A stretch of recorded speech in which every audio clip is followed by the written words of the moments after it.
আসসালামু আলাইকুম ওয়া রাহমাতুল্লাহি ওয়া বারাকাতুহু। ইসলামী আন্দোলন বাংলাদেশ দীর্ঘ ইউনিয়ন শাখা কর্তৃক আয়োজিত আজকের এই গণসমাবেশের সম্মানিত প্রধান অতিথি, উপস্থিত রয়েছেন বিভিন্ন রাজনৈতিক দলের নেতৃবৃন্দ, জাতির মাথার তাজ, জাতির বিবেক হযরত উলামা ইকরাম এবং আমার সামনে উপবিষ্ট সংগ্রামী ভাইরা। সময় একেবারে কম, আসরের আজান হয়তো 2-3 মিনিটের মধ্যেই হয়ে যাবে। তো আমরা ইনশাআল্লাহ নামাজের আগেই আমাদের দোয়ার মাধ্যমে অনুষ্ঠান শেষ করব। আমাদের প্রধান অতিথি বক্তব্য দেবেন, উনি আখেরি মোনাজাত পরিচালনা করবেন। আমি আমার আলোচনা যেটা করতে চাচ্ছিলাম, আসলে সেই সময়টুকু নাই। আমি সর্বপ্রথম আপনাদেরকে ধন্যবাদ জানাচ্ছি এত চমৎকার একটা প্রোগ্রাম উপহার দেওয়ার জন্য। আপনারা স্বতঃস্ফূর্তভাবে এসেছেন। আমাদের অনেক লিমিটেশন ছিল, আমাদের অব্যবস্থাপনা, তো আমাদের যত অব্যবস্থাপনা আছে, লিমিটেশন আছে, আপনাদের সুন্দর বসার ব্যবস্থা করতে পারিনি। এই জন্য আমি আজকের প্রোগ্রামের সভাপতি হিসেবে আপনাদের সকলের কাছে ক্ষমা প্রার্থনা করছি।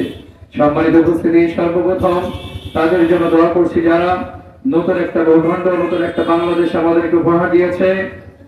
আজ বৈষম্য বিরোধী ছাত্র আন্দোলনে যারা শাহাদত বরণ করেছে 5ই আগস্ট সহ তার পূর্বে, সকলকে যেন আল্লাহ তাআলা জান্নাতের মেহমান হিসেবে কবুল করেন, সকলে বলি আমিন। যারা পঙ্গুত্ব বরণ করেছেন, অসুস্থ আছেন, যেন দ্রুত তাদেরকে আল্লাহ তাআলা আরোগ্য দান করেন, সকলে বলি আমিন। আমরা যেখানে 8 নং দিঘলিয়া ইউনিয়নে যেদিন ইসলামী আন্দোলনের প্রোগ্রাম করছে, ঠিক সেই মুহূর্তে আজকে বাংলাদেশের 11টি জেলা পানির নিচে নিমজ্জিত। প্লাবিত 11টি জেলা জনগণকে যেন আল্লাহ তাআলা হেফাজত করেন এবং তাদের জরুরতকে যেন পুরা করেন, সকলে বলি আমিন।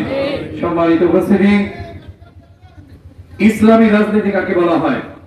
মসজিদের ইমাম সাহেব যদি রাজনৈতিক কোনো বক্তব্য দেন, নোটিশ দেওয়া হয় আপনাকে আগামীকাল দরকার নেই। আমি আপনাদের কাছে প্রশ্ন করতে চাই, সকল নবীর সেরা নবী নাম কি?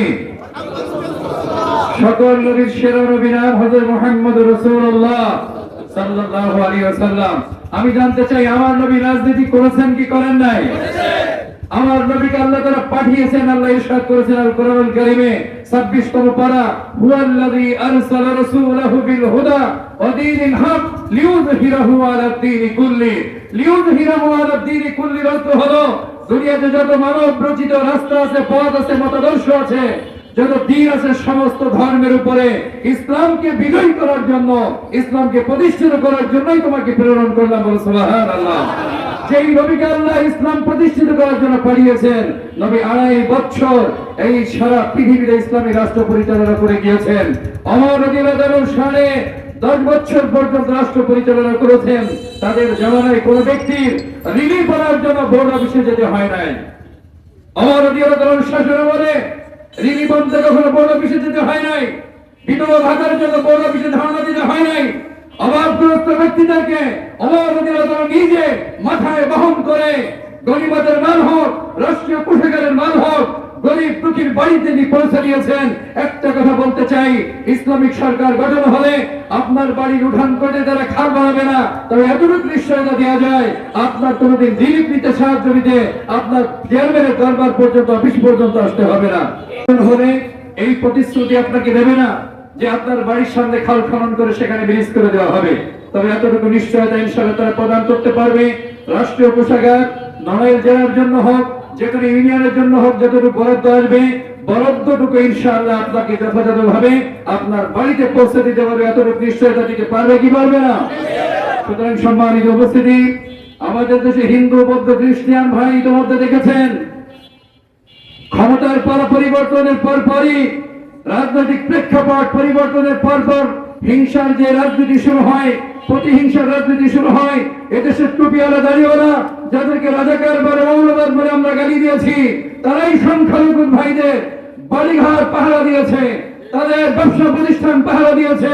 এমনকি আমাদের যে ভাইরা সদ্য ক্ষমতা থেকে সরে দাঁড়ালেন, তাদের বাড়িঘর পর্যন্ত আমাদের টুপি দাড়িওয়ালারা পাহারা দিয়েছে। ঠিক কি ঠিক না?